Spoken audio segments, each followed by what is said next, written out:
السلام عليكم، اهلا وسهلا ومرحبا بكم معايا اليوم في وصفه جديده. كيف ما كتشوفوا هنايا هذا الشعير غادي نوجدوا واحد الشلاضه اللي صحيه بالشعير كتجي رائعه ولذيذه بزاف بزاف.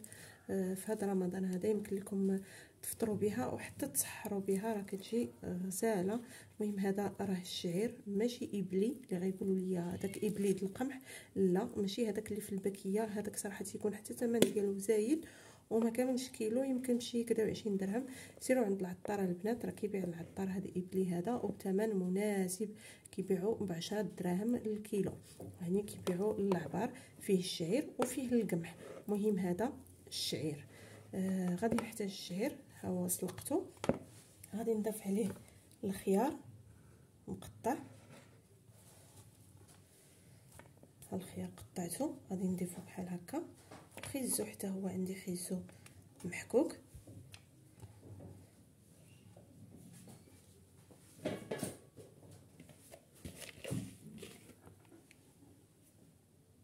الشلاضه ديالنا هي هذه كما كتشوفوا. كاين الخس، كاين المانغ، هو المانغ الاحسن ما يكونش طايب، يكون شويه خضر قبط راسو قاصح، كيجي زوين.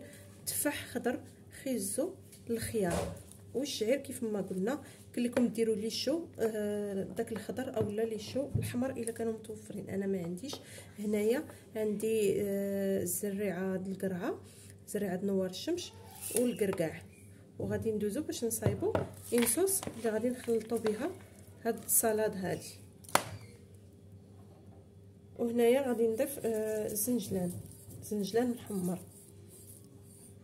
بالنسبه للاصوص درنا معلقه ديال العسل، عسل حره، المهم ديروا اللي عجبكم. عصير ديال واحد نص حامضه والملحه والبزار. صافي غادي نخلط هذا الشيء مزيان. المهم دوب لي هذا العسل، نخلط هذا الشيء مزيان وهو اللي غادي نسقي به لاصوص ديالي. غادي نسقيها كيف ما قلت لكم.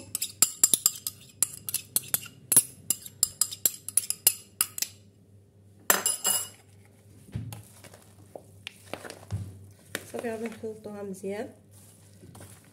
هاد ندير معلقه واحده اخرى.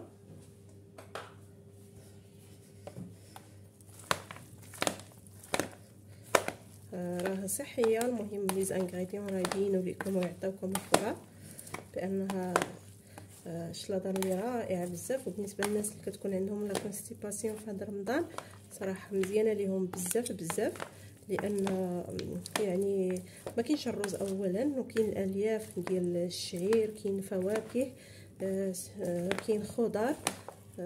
المهم هانتوما يبان لكم. صافي هذه هي الشلاضه ديالنا كنقدموها. بغيتو تزيدوا اي نوع ديال الاجبان، عندكم شي جبن بغيتو تزيدوه اولا، المهم لكم الاختيار في سميتو. تزيدوا السوريمي، تزيدوا المهم شي حاجات بحال هكا اضافات. يمكن لكم تبدعوا وتزيدوا اللي بغيتو في يعني في الشلاضه. المهم شاركت معكم هذه الطريقه هذه. يمكن لكم تزينوها بالبيض، المهم اللي بغيتو.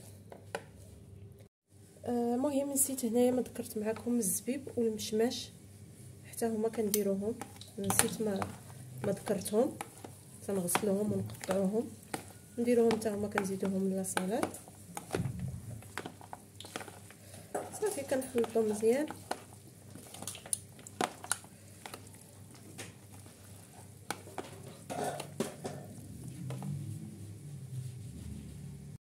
اللاصالات ديالنا اللي حنا وجدنا كتجي على هذا الشكل هذا. كنزينوها بشويه ديال الكركاع وشويه ديال الجبن، اي نوع، هذا جبن طري بالاعشاب.